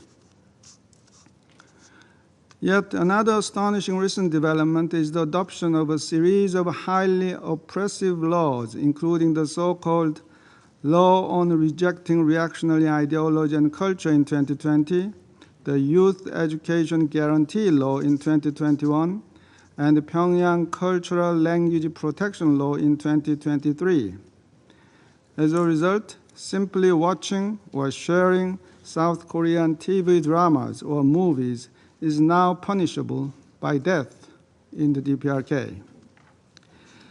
These horrendous living conditions have continually forced the North Korean people to flee across the border, mainly to China, despite draconian measures such as orders to shoot to kill on sight.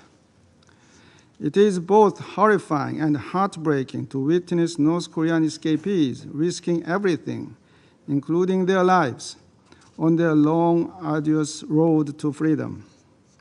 We are deeply concerned about the issue of DPRK defectors detained in third countries. The OHCHR continues to document serious human rights violations when a third country repatriated them to the DPRK, including torture and other cruel, degrading treatment. In this regard, we would like to remind member states that the principle of non-refoulement should be observed. Against this backdrop, we cannot simply turn a blind eye to this reality by insisting that discussing the DPRK situation in the Security Council risks politicizing human rights. In fact, it is the DPRK regime that uses human rights abuses as a critical means of governance to achieve its political goals. What it does to the outside world is a natural extension of what it does inside. The Security Council's neglect could further put international peace and security at risk. Madam President, the Republic of Korea remains the country most affected by the DPRK's human rights violations and its violent attacks, including presidential assassination attempts, while being within direct range as a military target. However, we never forget that people in the DPRK are our brothers and sisters. Bearing this in mind, my government released its first ever public report on the DPRK human rights situation this year. The Republic of Korea during its upcoming term in the Security Council, will continue to make every effort to improve the DPRK situation, both human rights and non-proliferation, by building upon the momentum gained at today's meeting. In concluding, I'd like to share my reflections from a recent encounter with 10 young North Korean defectors, all of whom shared their own extraordinary stories like the briefer today. We should all contemplate on the lives of the North Korean young people who are growing up in a society with rampant brainwashing and indoctrination, completely disconnected with no outside information. What the international community, including my country, ought to do is to figure out and take action on how we can give the hope of freedom and human dignity to this young future generation. After all, our sisters and brothers in North Korea should live the lives they deserve, just like all of us. I thank you, Madam President. I thank the representative of the Republic of Korea for their statement. There are no more names inscribed on the list of speakers. The meeting is adjourned.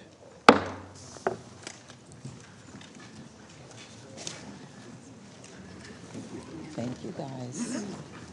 Great job.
No, they just gotta blurt it out.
We got a big crowd, so it'll take us a few minutes.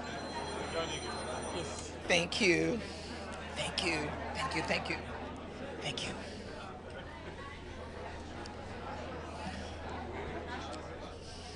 Come on around. And there's space behind me.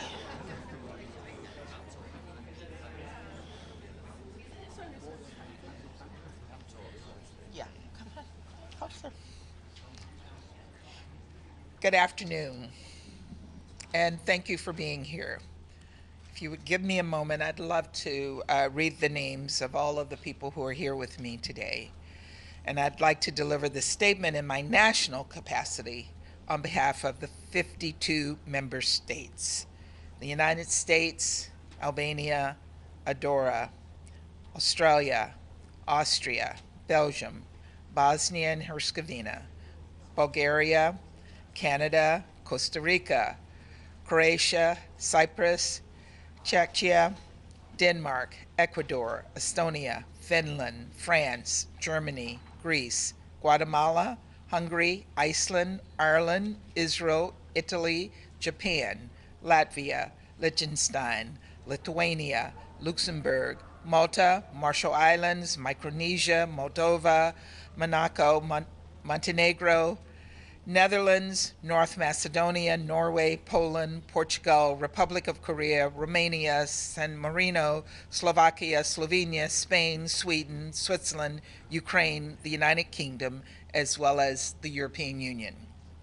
Today, the Security Council met to discuss the link between the DPRK's human rights violations and abuses and international peace and security.